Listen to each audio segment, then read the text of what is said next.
myself in better zone. Oh, I've been blessed beyond measure, and by His strength alone I overcome. Oh, I could stop and count successes like diamonds in my hands, but those trophies will not equal to the grace by which I stand in Christ alone. I place my trust and find my glory in the power of that cross. In every victory, let it be said that my source of strength, my source of help is Christ alone.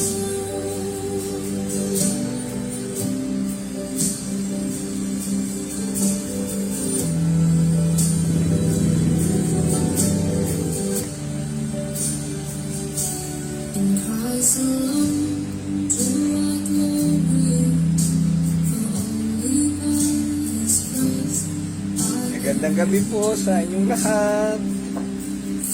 Tayo'y magsisimula na sa ilang sandali. Tapusin natin itong ating kanta.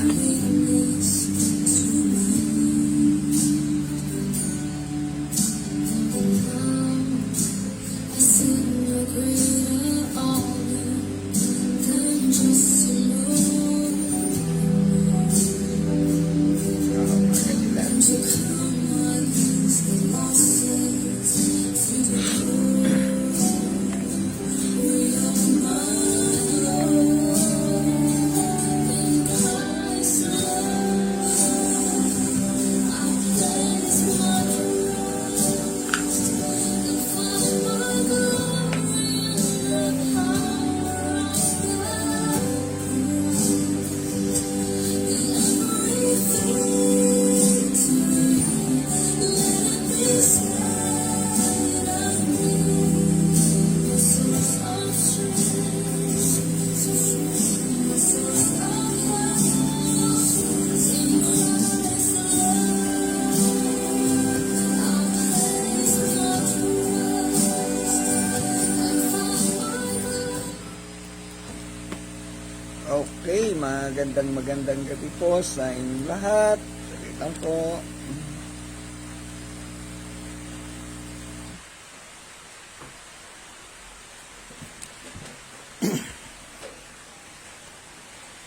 Okay, so tayo po ay magpapasimula uli ng ating pag-aaral bilang pagkapatuloy sa ating nasimulang talakayan sa aklat ni Isaiah. Tayo po sa gabing ito ay nasa Isaiah chapter 48, panibagong kabanata at panibagong pag-aaral, panibagong pagkakatuto. Okay, maraming salamat po sa inyong lahat. Nandiyan na si Brother Edgar, si Pastor Claude, si Mami Ay, siyempre si Ate Alma, ang kayong pamilya. Magandang gabi po sa inyong lahat dyan. At naandito rin si Nanay Gertrudes. Okay, salamat po sa inyong lahat. Tayo po ay magpasimula sa ating pag-aaral sa pamamagitan ng pananalangin. Samahan po ninyo ako.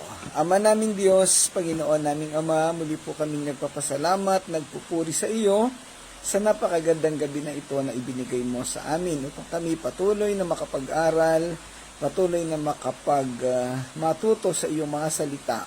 Napakaganda ng aralin na ibibigay mo sa amin sa gabing ito, Panginoon, at sa pamamagitan nito ay matuto kami at patuloy kaming makapaglingkod sa iyo ng tapat at bukal sa aming mga puso.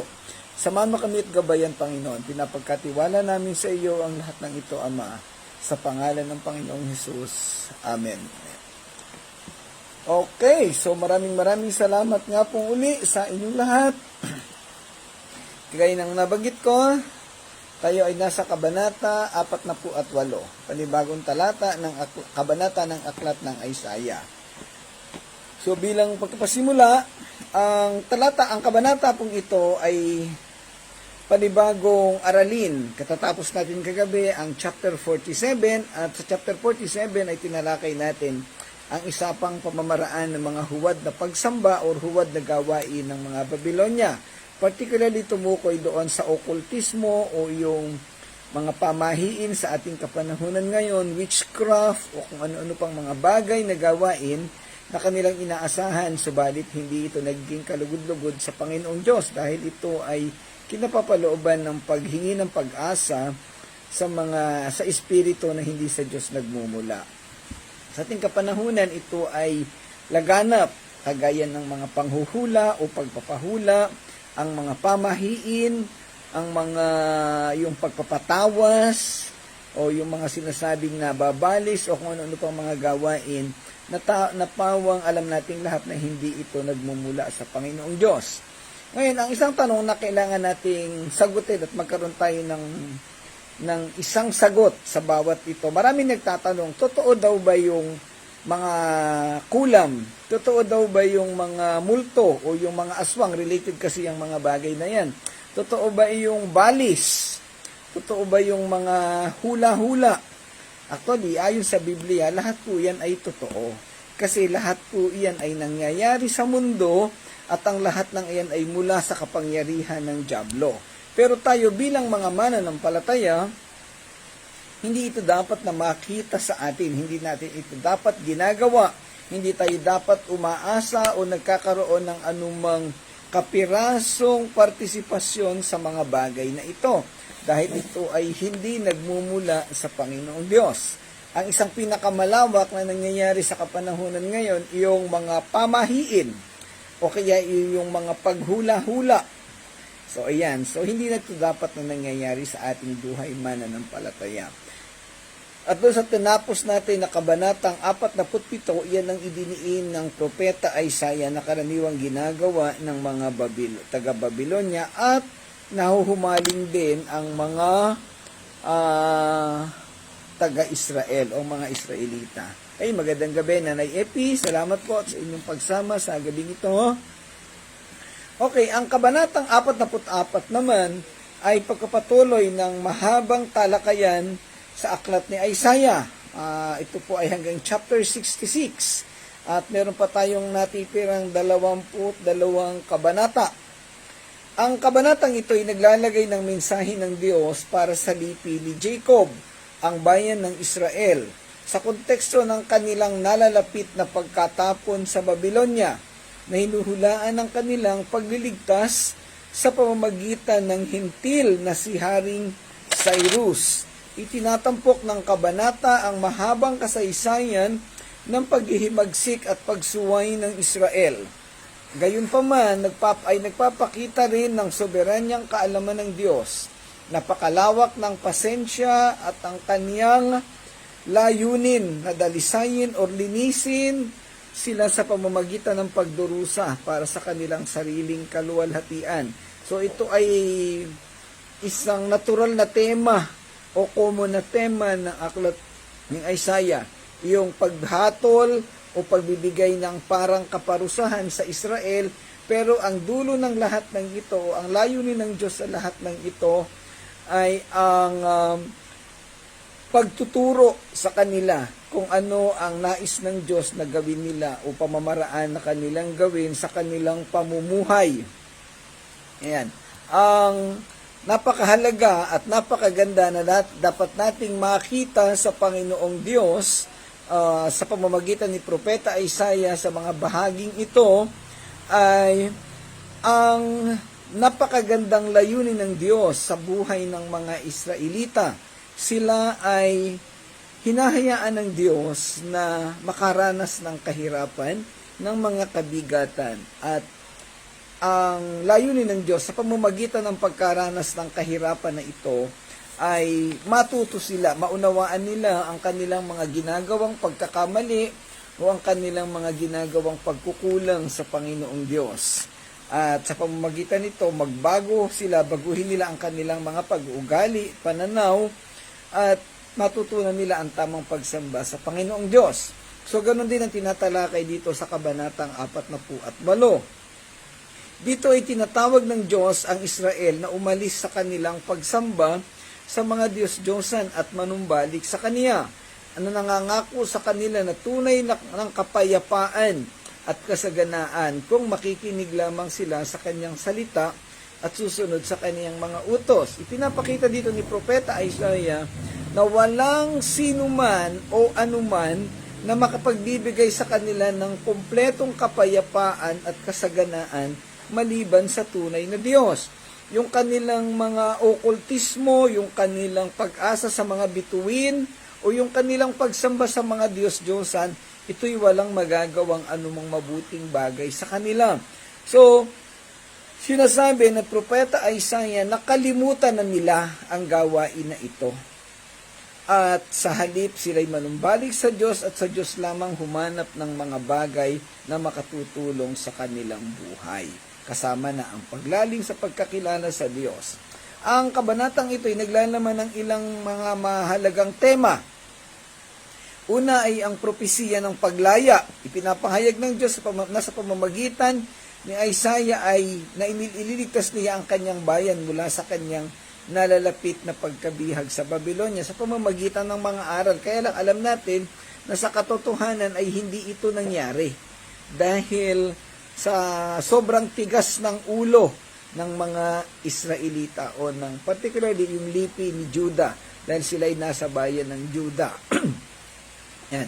Ang nangyari dati na pagka panalo nila pagbawagi doon sa bayan ng Assyrian na talakay natin sa mga nakalipas na kabanata, ito ay dapat ay magbigay sa kanila ng pangunawa na sila'y susunod na sa Diyos. Pero nangyari lamang ito noong panahon na sila'y nagwagi.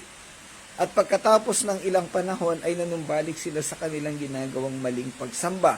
Kaya ang sumunod na bahagi ng buhay nila ay binihag na sila ng Babylonia. Ala natin yung sitwasyon doon, I think chapter 40 o 37 ba yun, noong si Hezekiah ay dinagdagan ng buhay, no?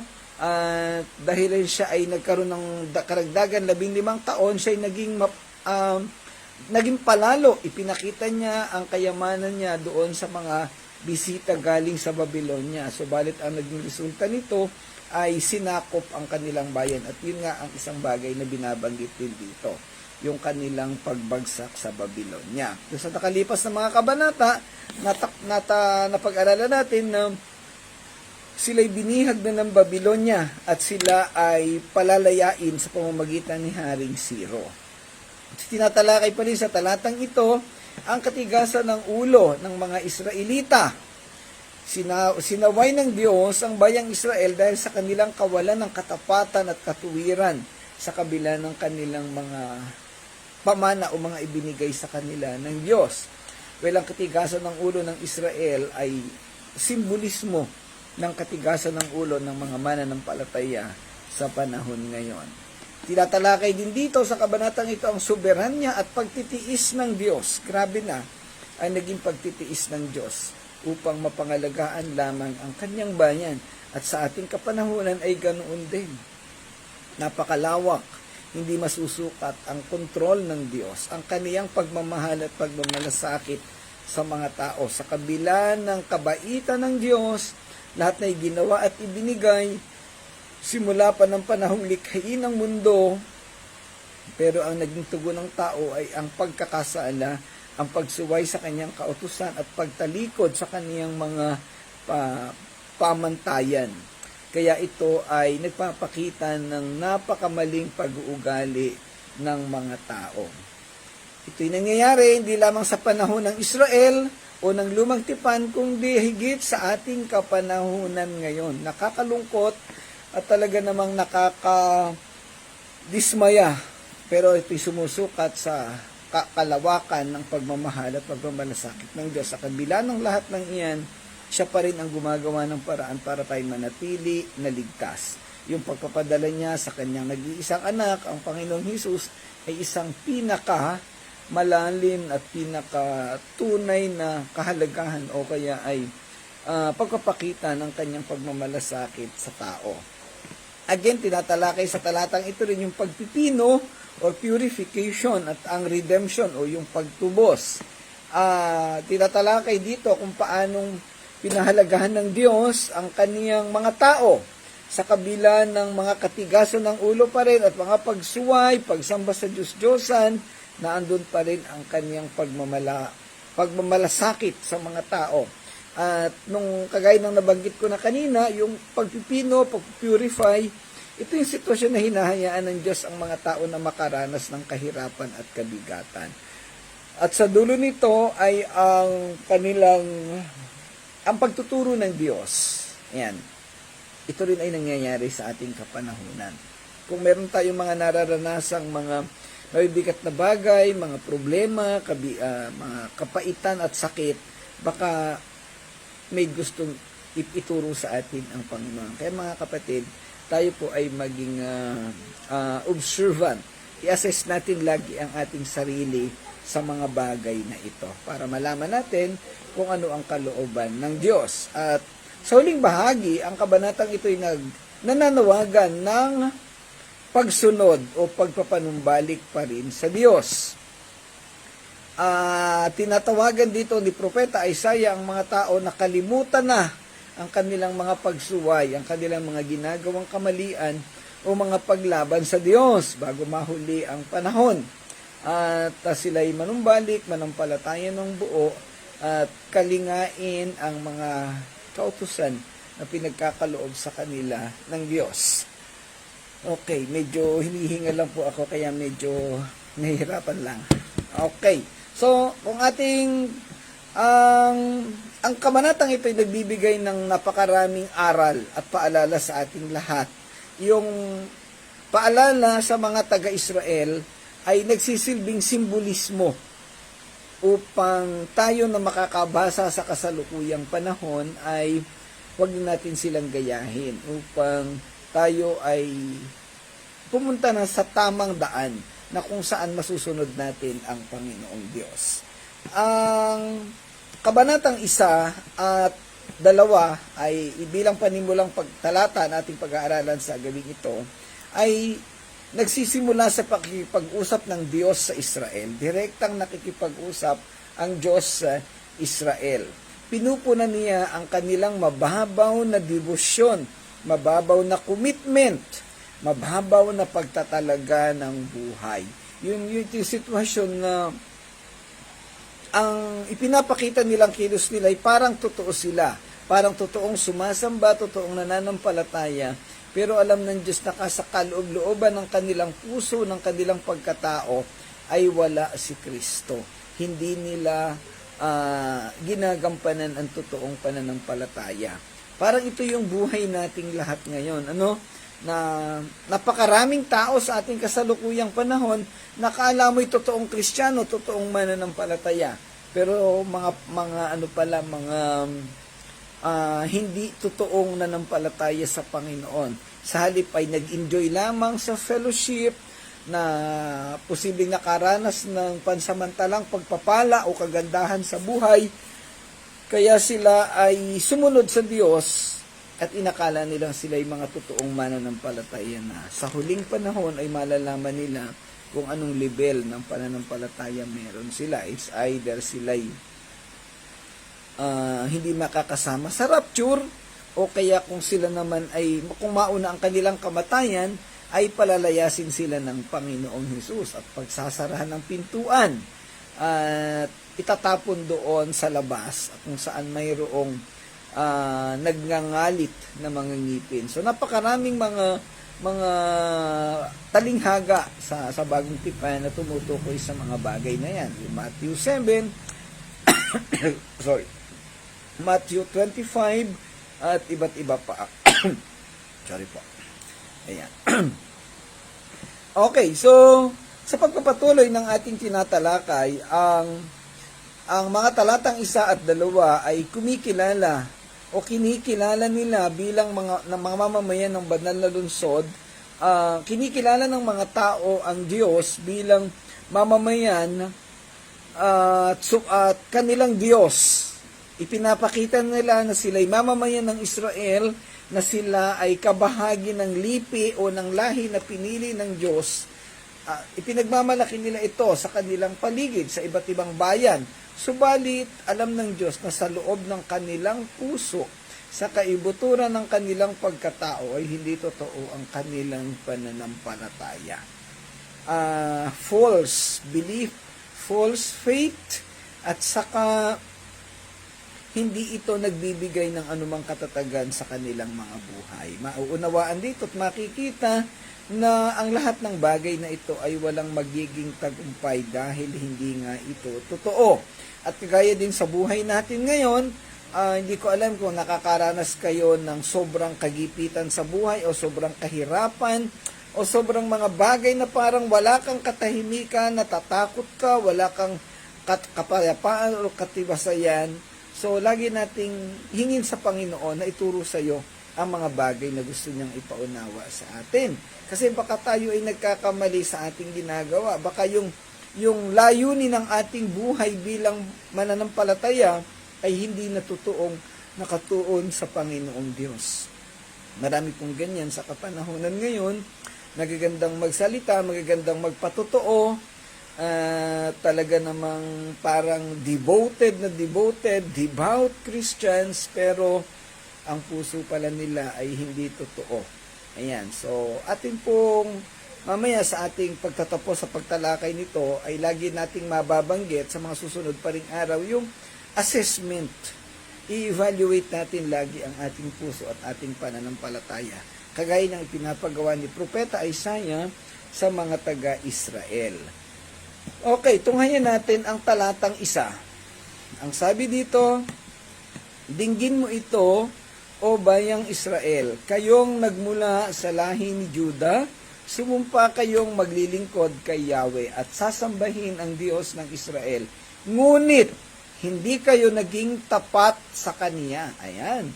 So, ito'y tumutukoy mismo sa buhay nating mananampalataya. Pwedeng sabihin na, dinggin mo ito, mga mananampalataya ng buong mundo.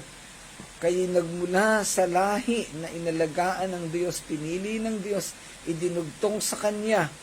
At sa inyong pananampalataya, ay nangako kayo na maglilingkod sa Panginoong Hesus. Subalit sa kasalukuyan, iba ang inyong ginagawa. Ang pinaglilingkuran ninyo ay ang inyong mga sariling kagustuhan. So, yun po, masakit itong dalahin, masakit pakinggan, pero ang Diyos ay nagpapahayag. Kaya mga kapatid, itong ating pag-aaral ng daily devotion, ito ay makakatulong ng malaki sa atin para maunawaan natin kung sino talaga tayo sa harapan ng Panginoon. Kung ano talaga ang laman ng ating mga puso. Baka ang sinasamba mo'y sarili mo na, o baka yung asawa mo, o baka yung girlfriend mo, o boyfriend mo, o yung mga crush mo, o yung trabaho mo, o kung ano-ano pa. Yun ang binabanggit dito. Huwad na pananampalataya. Maling debosyon. Maling commitment. So, huwag na tayong gumaya sa mga Israelita dahil tayo ay mapapahamak sa bandang huli. Ang talatang ito ay direktang pahayag ni Yahweh sa mga Israelita na nagbibigay diin sa panawagang makinig at bigyang pansin ang mensahe sa kanila ng Panginoon. Direktang tinukoy ang bayang Israel o ang tahanan ni Jacob sa partikular na lipi ni Juda. Nagpapaalala sa kanila ng kanilang pagkakakilanlan bilang piniling bayan ng Diyos. Tinawag sila sa pangalang Israel na isang paalala ng kanilang pamanang angkan bilang mga inapo ng patriarkang si Jacob na binigyan ng Diyos ng pangalang Israel. So alam na natin ang kasaysayan, no? Israel ay, ang ibig sabihin ay nakipagbuno sa Diyos, or the one who struggled with God.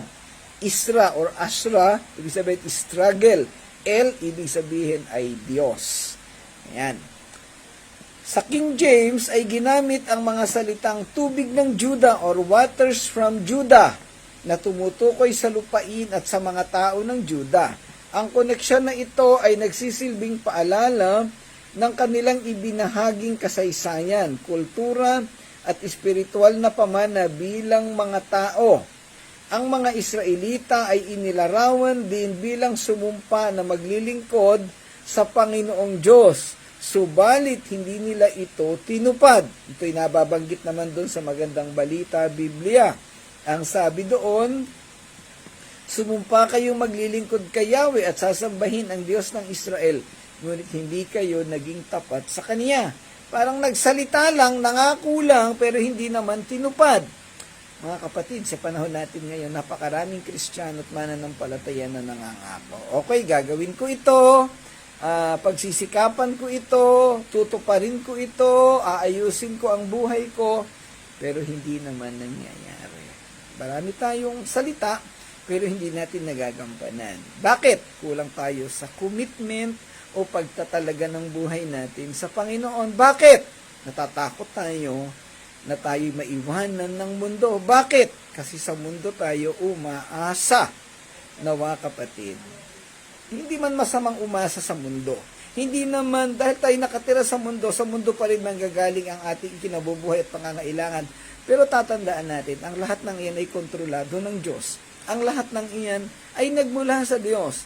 At lahat ng mayroon tayo sa mundo, anumang oras, na ito'y tanggalin ng Diyos, lahat yan mawawala. Ganoon ka makapangyarihan ang Diyos. Kaya niyang tanggalin lahat. Kahit sa oras na ito, kung anong gusto mong gawin ng Diyos sa ating mga buhay, ay pwede niyang gawin. Wala tayong magagawa. Hindi natin siya pwedeng kontrol. Hindi natin siya pwedeng sabihin na, Lord, wag. Dahil kailangan ko pa ito. Ang Diyos ang nakakaalam kung anong gagawin niya sa buhay. Siya ang lumikha sa atin. Siya ang may-ari sa atin. Siya ang may control sa lahat ng bagay. Ngayon, anong pwede natin gawin? Manatili tayo sa pananampalatayang totoo. Sa totoong devotion or devotion sa Diyos. Alam niyo yung salitang devotion, from the root word devote. Ibig sabihin, nagtatalaga ka ng buhay mo sa Panginoon. Paano natin ginagawa? Daily devotion, nagtatalaga ka ng oras sa pag-aaral ng kaniyang salita. Lagi natin idinidiin yan. Maliban sa ating daily devotion na online, dapat mayroong personal devotion. 30 minutes a day, pagkagising mo pa lang, pagkabangon mo pa lang, kuhanin mo ng Biblia mo, magbasa ka ng pinili mong bahagi ng Biblia, 30 minutes. O 15 minutes kang magbasa, 5 minutes, 10 minutes kang manalangin. Palagay ko malaking bagay ang magagawa nito sa atin. Araw-araw mo yang gawin, disiplina, commitment, focus. Marami kang matututunan sa Panginoon, mapapapurihan mo ang Panginoon at lalago ang iyong espiritualidad. Kasunod ng paglago ng espiritualidad natin, ang paglago ng ating pagkatao. Sa dulo ng walang hanggan, sa dulo ng lahat ng mayroon tayo sa mundo, makikita natin ang epekto nito sa ating mga buhay. Sinasabi natin nung Sunday, anong sasabihin ng Diyos? Welcome, my good and faithful servant. Paano ka naging good? Dahil sumunod ka sa Kanya. Paano ka naging faithful or tapat? Dahil sa sumunod ka sa pinapagawa niya. Yun lang po, napakasimple ng buhay ng mananampalataya. Pero dahil sa pagiging simple, malimit hindi natin nasusunod. Malimit ay hindi natin nagagawa. And yet, ang dami nating sinasabi. Ang dami nating ipinagmamalaki minsan. Yun po ang nakakalungkot. Ang dami nating testimony. Nangyari ito sa akin, ginawa ko to, salamat sa Panginoon, nagpapatuloy ako dito. Pero nasaan ang resulta sa ating mga buhay? Mga kapatid, hindi po ako nagagalit. Napapataas lang po yung boses. Pero sa totoo lang po, hirap na hirap ako magsalita dahil nahihirapang huminga ang puso ko. Ayan po. Pero yun po ang gustong iminsahe at sabihin ng Panginoon sa atin sa gabing ito. Kung anong sinasabi mo, gawin mo. Kung anong gusto ng Diyos na gawin mo, panindigan mo. Dahil commitment mo yan sa Panginoon. Hindi nyo po yung commitment sa akin bilang pastor nyo. Commitment mo yan sa Panginoon. Ako mismo, may sarili akong commitment sa Panginoon. At pinipilit natin sa biyaya at gabay ng Diyos na magampanan lahat. Hindi rin lahat. Hindi rin naman ako perpekto. Pero bukod sa commitment ko sa Panginoon, may commitment ako sa touching lives, may commitment ako sa inyong lahat. Kaya po, pagtagaan natin, tulungan natin at gawin natin ang mga bagay na pinapagawa ng Panginoon. Huwag na nating hayaan na mapagaya pa tayo sa pagkakamali ng Israel. Dahil ang Israel ay nahirapan, ng Israel nakaranas ng maraming kahit kagipitan. Huwag na nating hayaan na mangyari ito sa ating mga buhay. Huwag na nating gayahin ng iba. Hindi dahil ginagawa ng iba ay gagawin na rin natin. Marami tayong oras kung gagawin lang natin at magbibigay tayo ng panahon sa Panginoon. 30 minutes lang ang hinihingi ng Panginoon araw-araw sa daily personal devotion plus another 30 to 45 minutes sa gabi. Palagay ko ay hindi ito mahirap ibigay. Kasi pag humawak ka ng gadget mo, telepono, cellphone, scroll ka lang dyan, mamaya mahigit 30 minutes na yan eh. Di ba? Laro-laro ka dyan, pindot-pindot, Mobile Legend o kung ano-ano pang laro. Scroll ka dyan, post ka ng post ng kung ano-ano. Minsan mahigit ng 30 minutes ang maubos. Bakit yung kapirasong panahon para sa pagbasa ng kaniyang salita hindi natin nagagawa? Ito po yung practical na application ng ating pinag-aaralang talata. Bakit ko dinala dito? Dahil ito ang mensahe ng Panginoong Diyos para sa ating kapanahunan. Kakaiba sa mensahe sa mga Israelita nung kanilang kapanahunan. Ayan, napaka-importante ng salitang commitment and focus. Napakahalaga na magampanan natin ito sa ating buhay. Okay? Ipinapahayag din ng talata na ang pangako ng Israel na sasambahin ng Diyos, subalit hindi ito nangyari. Sa halip ang mga Israelita ay kumilos at namuhay ng malayo sa katotohanan o katuwiran. Ang ginawang mga pagsamba, pag-aalay at pagdiriwang ng mga Israelita ay pawang panlabas, pakitang tao at hindi taos sa puso. Sa kabila ng mga nakamit nilang pag-aaruga at katapatan buhat sa Panginoon, ay tinalikuran pa rin nila siya. Ang kanilang mga gawa ay hindi naaayon sa katotohanan at katuwiran na hinihingi ng Diyos sa kaniyang mga tao. Kapatid, kayong nakikinig dyan sa oras na ito, ano ang ibang ginagawa nyo at pinagkakaabalahan maliban sa makinig sa sinasabi ko? Meron ba? Sana wala. Kasi kung meron, yan ay pagtataksil sa salita ng Diyos. Yan ay pagtataksil sa Diyos. Ang tawag yan, spiritual idolatry. Sana focus po tayong lahat. Hindi po para sa akin, hindi dahil ako ang nagsasalita, kasi kahit sinong magsasalita dito, tatandaan natin ito'y salita ng Diyos. At ang lahat ng inyong gagawin, mag-focus ka o hindi, may epekto sa iyo yan. Ang nire-respeto mo hindi ako, kung hindi ang Panginoong Diyos. Hindi ko naman kayo nakikita, pero ang Diyos nakikita kayo. Focus, kapatid. Mga anak, bigay natin ng kapirasong panahon na ito sa Panginoon. Ang talatang ito'y nananawagan ng tunay na pananampalataya, tunay na katwiran, tunay na katapatan, isang tapat na katapatan. An honest honesty. Meron ba kayo niyan? Meron ba tayo niyan? Katapatan sa pagsamba at pagtupad sa mga pangako ng Diyos. Binibigyang diin dito ang pangangailangan para sa panloob na pagbabago. Inner reformation, inner changes sa halip na pagpapakitang panlabas o pagpapaimbabaw. Well, pwedeng naka-online tayo, pwedeng uma-attend sa gawain, pero ang tinitingnan ng puso ng Panginoon ay ang puso natin. Minsan, nasa loob tayo ng simbahan, oras ng worship service, ang hawak-hawak natin, telepono pa rin, or gadget pa rin. Ayan, okay, pero kayo po ang nakakaalam. At the end of everything, it is your heart that will matter to the Lord. Yun ang pinakamahalaga, yung puso natin. Hindi yung kung anong itsura natin. Okay? Muli, ang mensaheng ito ay mensahe ng talatang ito ay nagsisilbing babala sa mga Israelita at sa lahat ng tao na nagsasabing sumusunod na ng palataya sa Diyos. Ito'y very practical para sa ating lahat. Magpa-evaluate tayo.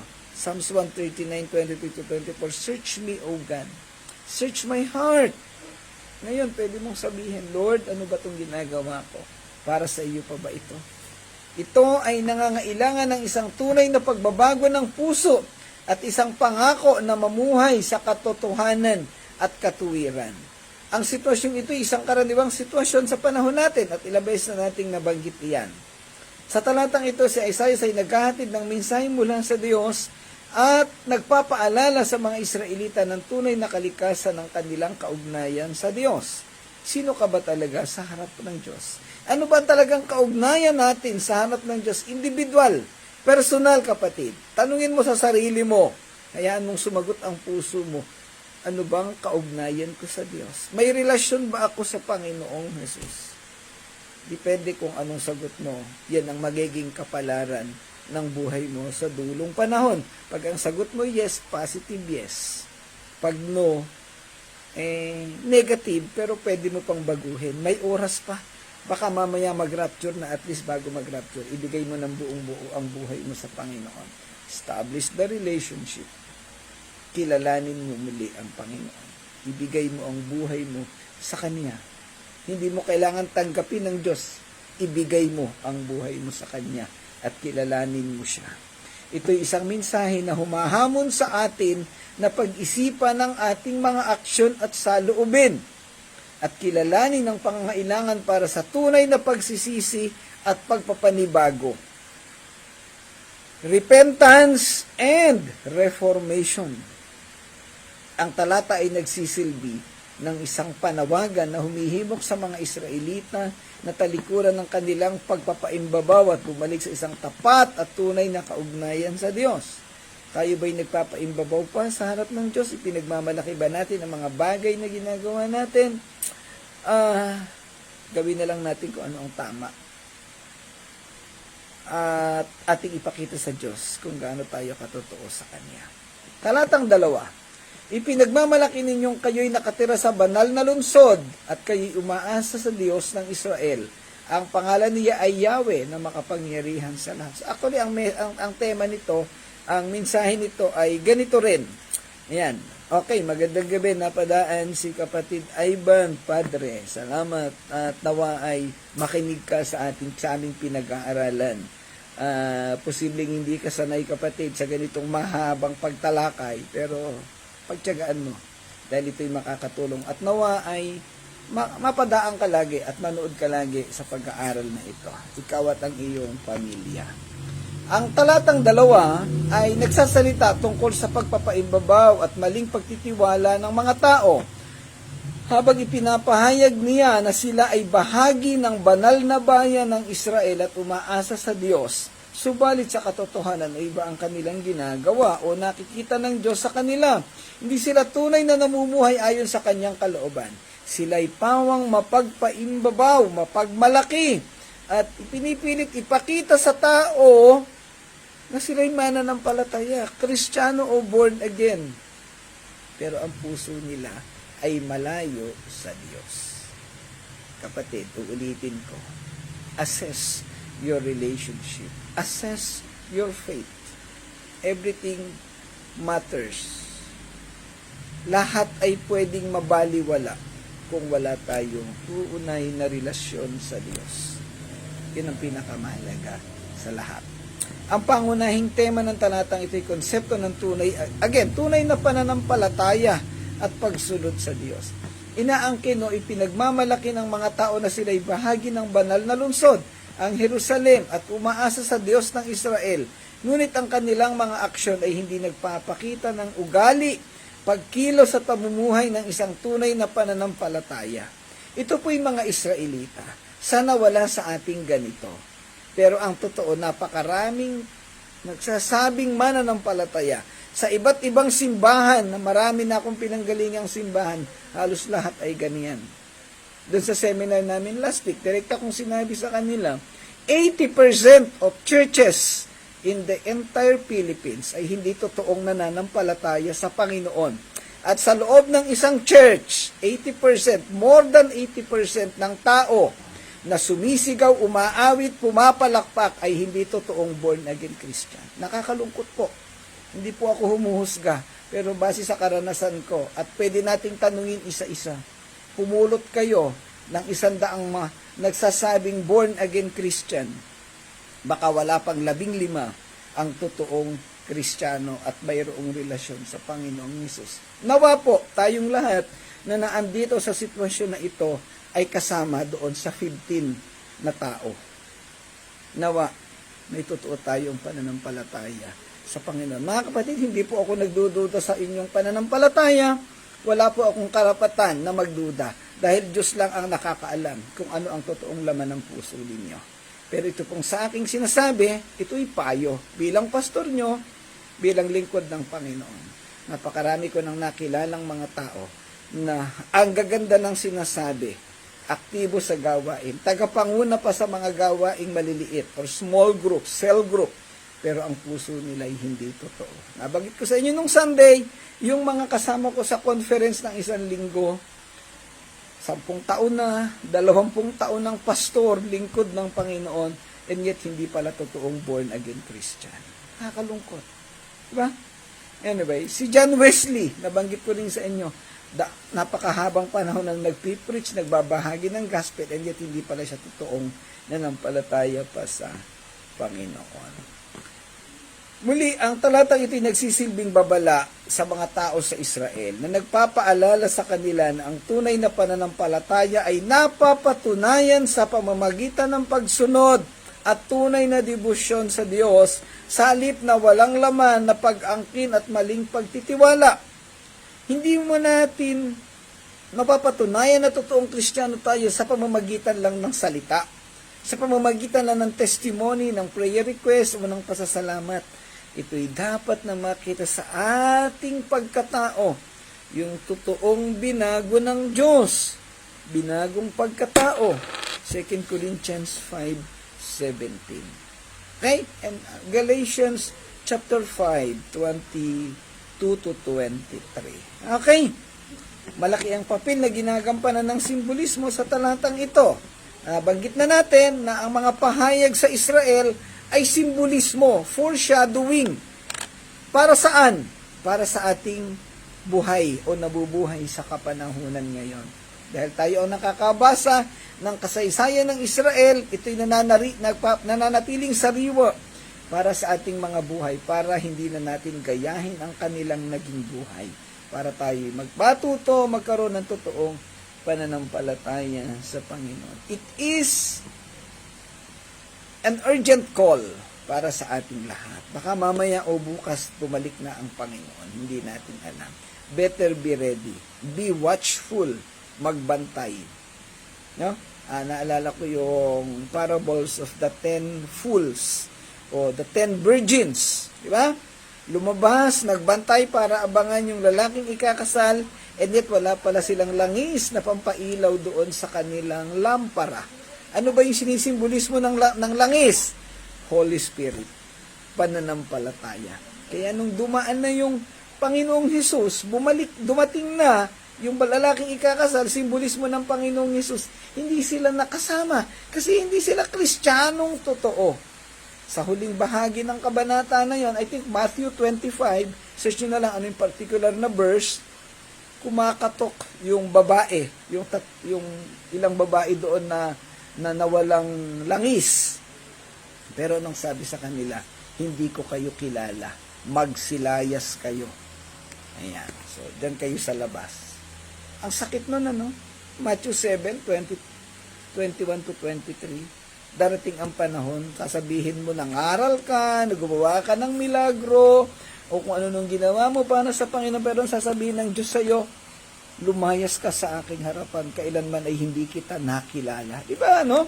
Pag sinabi yun sa iyo ng iyong mahal, ng asawa mo, sabi mo, mahal, nandito na ako, biglang sasabihin sa iyo ng kapartner mo, ng asawa mo, lumayas ka, kailanman hindi kita nakilala. Di ba, ang sakit?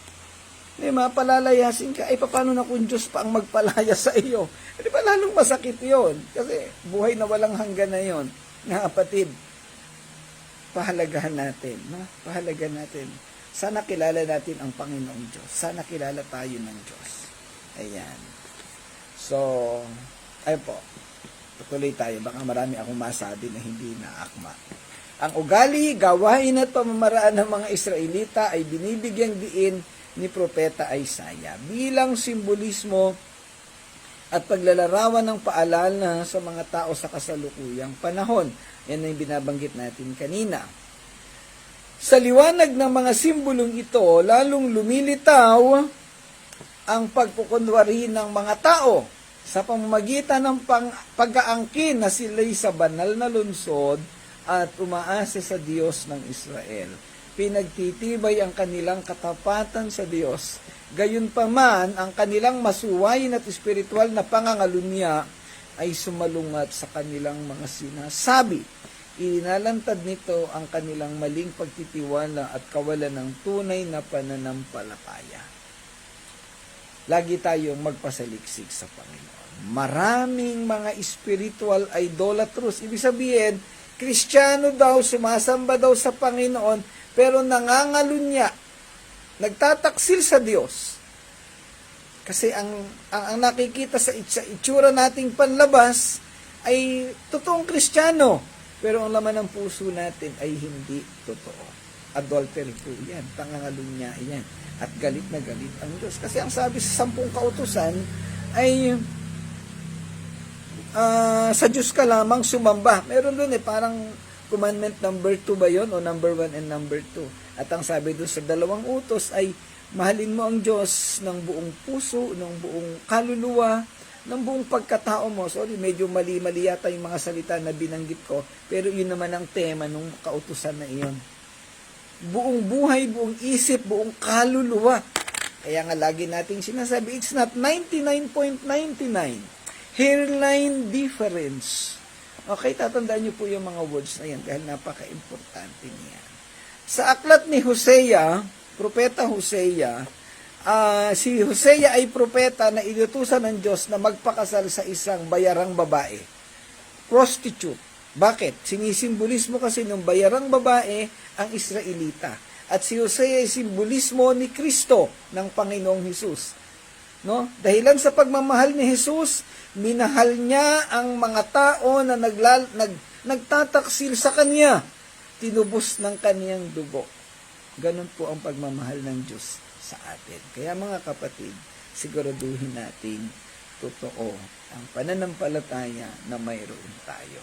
Focus, commitment po, buong puso, buong isip, at buong kaluluwa. Okay, so salamat mga kapatid. Hanggang doon lang po ang talakayan natin sa gabi ito. Maraming mga bagay na inulit-ulit kong sinabi dahil gusto ito gidiin ng Panginoon sa ating mga puso. Nawa po'y natuto po tayong lahat. Kung meron po kayong mga katanungan, huwag po kayo mag-aatubiling magtanong. Naghihintay lang po ako ng tanong ninyo at buong puso kung sasagutin. Kahit po kayo natutulog na, kahit ako'y antok na, sasagutin ko ang inyong mga tanong. Maraming salamat sa inyong lahat mga kapatid. Pagpalain kayo ng Panginoon. Tayo po'y magwakas sa panalangin.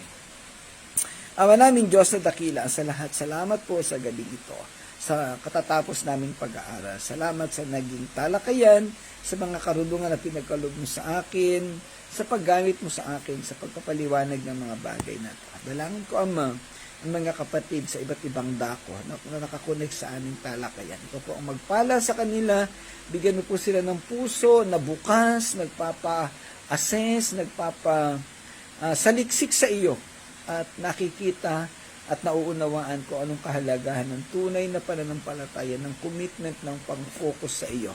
Salamat po, dakilang Diyos, pagpalain mo po ang bawat isa na nakinig, nakakapanood ng video na ito, at ang lahat ng makakapanood pa ng recorded video sa mga susunod na panahon. Ikaw po ang magpala sa kanila, tituin mang kanilang puso upang magkaroon ng totoong pananampalataya. Salamat po, dakilang Diyos, sa lahat ng ito. Ito po'y dalangin namin sa pangalan ng Panginoong Hesus. Amen. Okay, salamat po sa inyong lahat. Pagpalain kayo ng Panginoon. To God be the glory.